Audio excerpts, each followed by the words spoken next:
force their way into the sky. But the missing piece? They completely ignored control and balance. Lead to a solution.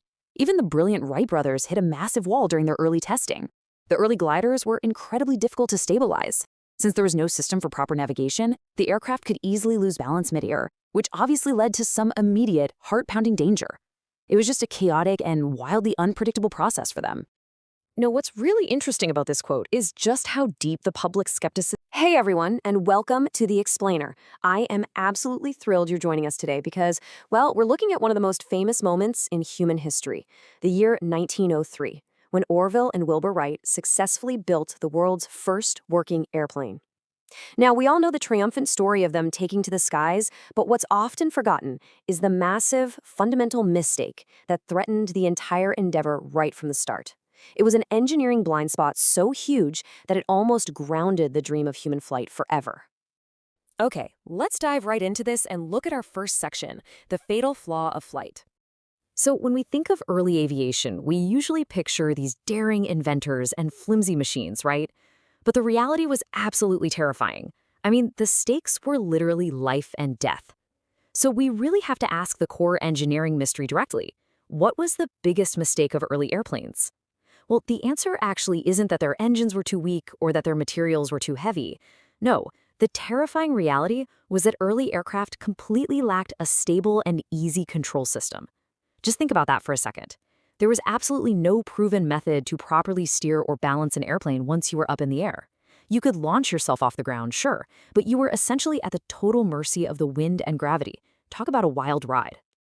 And this brilliantly illustrates exactly why early designs by other really ambitious inventors consistently failed. You see, these other guys were totally obsessed with just getting off the ground, focusing exclusively on raw power and lift. It's like they just wanted to brute force their way into the sky.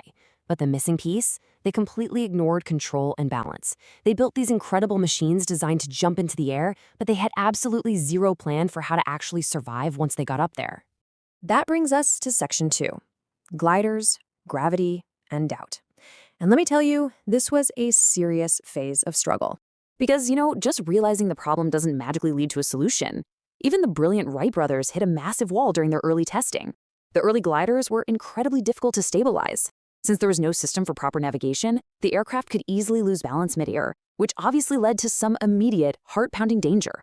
It was just a chaotic and wildly unpredictable process for them. Now, what's really interesting about this quote is just how deep the public skepticism ran at the time. Because the machines kept losing balance and crashing, a lot of people naturally concluded that flying machines were fundamentally unsafe and not truly practical for regular use. You can really feel the weight of that perceived failure. The general consensus was basically that human flight might just be an impossible, deadly parlor trick rather than a viable mode of transportation. But here's where things get exciting. Section 3, the 3-axis breakthrough. Instead of giving up in the face of this massive, supposedly fatal flaw, the Wright brothers completely flipped their approach. They stopped treating flight as a question of raw power, and they started treating it as a puzzle of aerial mastery. So the crucial point is they solved this by inventing the 3-axis control system. This is the breakthrough, folks. This is the exact thing that finally made steered, balanced, and controlled flight possible.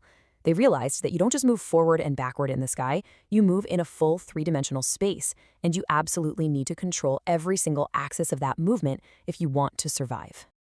Let's move to the mechanics and see how this builds, because they actually broke this monumental challenge down into 3 distinct mechanisms. Step 1 was wing warping, which allowed the aircraft to roll left or right. Very clever. Then, step 2 was adding the rudder, allowing the nose to yaw, turning left and right. And finally, step 3 was the elevator, which controlled the pitch, pointing the nose up or down. By combining these 3 steps together, they officially unlocked safe navigation in a 3D space. It was an absolute game changer. Which leads us to our final wrap-up, section 4, changing aviation forever. So the story brings us full circle. The initial flaw became the key to a working invention. And really, that's the profound twist of our explainer today. The very thing that made early airplanes look like a total mistake, that terrifying lack of a control system, was exactly what forced the Wright brothers to innovate in the first place. Tackling this missing control system head-on is what truly turned the airplane from a dangerous, unpredictable novelty into a working, revolutionary invention. Ultimately, it wasn't the engine that changed the world. It was the control. Which leaves us with a totally fascinating question to think about. What fatal flaws in today's tech are just breakthroughs waiting to happen? It's pretty incredible to realize that the biggest obstacle to a technology's success is often the exact doorway to its ultimate revolution. Thank you so much for joining me on this explainer today. Keep asking those big questions, and I'll see you next time.